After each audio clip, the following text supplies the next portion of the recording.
संदीप ने अपनी माँ के कहने पर गांव में शादी कर ली थी। लड़की का नाम था सुनीता। माँ का कहना था एकदम मॉडर्न बहू नहीं होनी चाहिए, लेकिन उन्हें नहीं पता था कि गांव से आने वाली बहू सुंदर सुशील तो होगी और उसको गांव से बाहर भी निकाल लाएंगे, लेकिन उसके अंदर का गांव कैसे बाहर निकलेगा। शादी के कुछ दिन बाद, माँ टिफिन तो देना जरा। बेटा अब तो स्कूल नहीं ऑफिस जाता है, माँ से नहीं अपनी बीवी से टिफिन मांगा कर। ओके माँ। सुनीता टिफिन ले आओ। एक किलो टिफिन, इसके अंदर पिस्ता डाल दिया है। पिस्ता? पिस्ता क्यों? सास जी ने बोला था ना कि आपको पिस्ता बहुत पसंद है। ओहो, मैंने पिस्ता नहीं पास्ता बोला था, पास्ता। पास्ता? कहीं होता है पास्ता? अरे बेटी तू रहने दे, मैं बना दूंगी। अच्छा किया कि पाव भाजी बनाने का नहीं बोला, वरना किसी के पाव बना देती है। सुनीता को बुरा लगता है, लेकिन उसकी नादान हरकतें कम नहीं होती। ऐसे ही एक दिन, अरे तुमने ये क्या लगाया है? अरे आप वो फूस फूस करके लगाते हैं ना, वही। डियो? का दियो? किसको दियो? अरे वही ना जिससे खुशबू आती है। हाँ हाँ सही पकड़े हैं।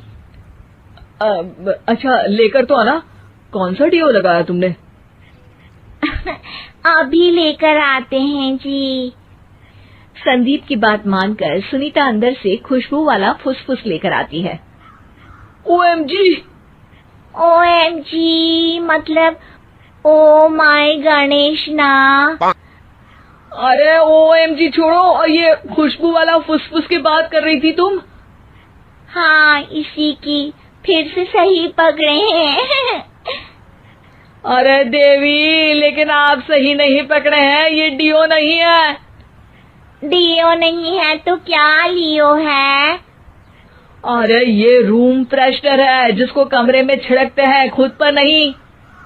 कोई बात नहीं, माँ कहती थी आत्मा किराएदार है, शरीर एक किराए का कर्म।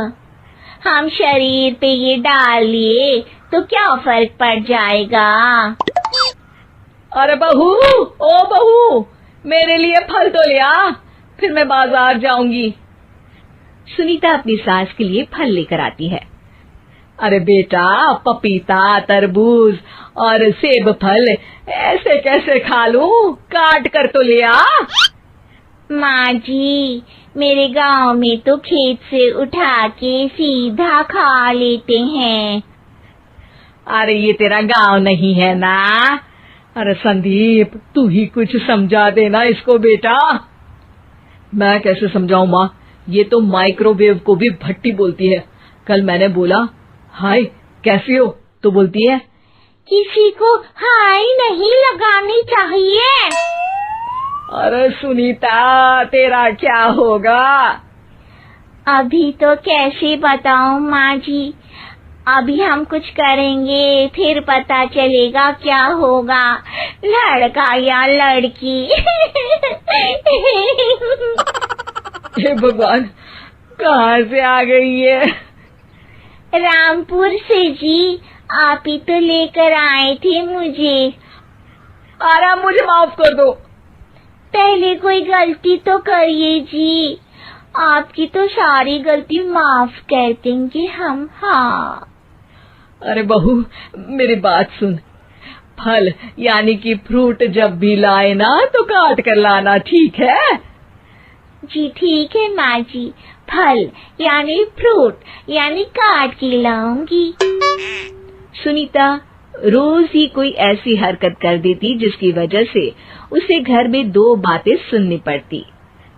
एक दिन, माँ मेरे बॉस घर पर आने वाले हैं शाम को, उनका बर्थडे है, फैमिली साथ नहीं रहती उनके, तो यही पार्टी कर लेंगे।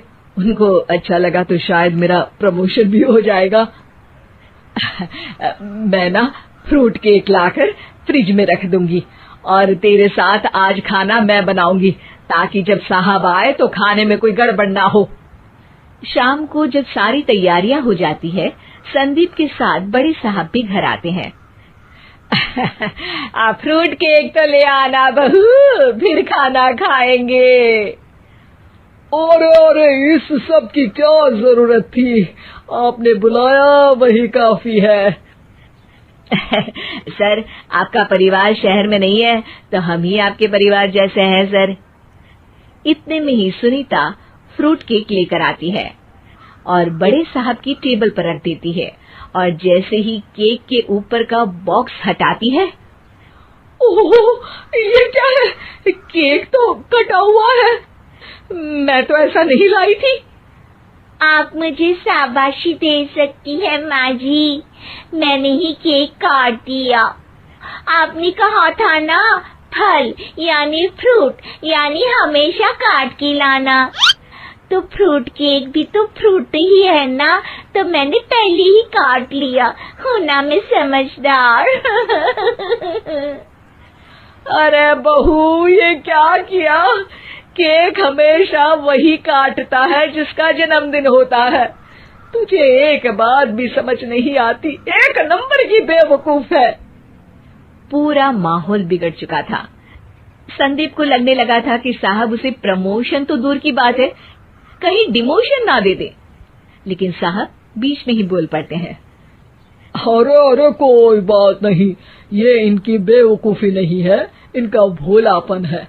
बेटा आप कहाँ से हो? रामपुर गांव से। अरे वाह, गांव से? फिर तो आपके गांव में ताजे फल और सब्जियां मिलते होंगे। हाँ, सही पकड़े हैं, हम तो काटते भी नहीं, सीधा खा लेते हैं। मैं ना एक बार तुम्हारे गांव घूमने जरूर चलूंगा। क्यों संदीप, ले चलोगे ना? मुझे गांव घूमना बहुत पसंद है।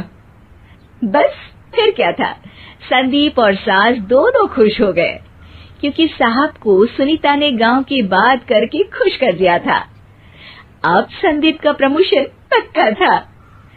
शिक्षा, कभी भी किसी भी गलती पर घबराना नहीं चाहिए।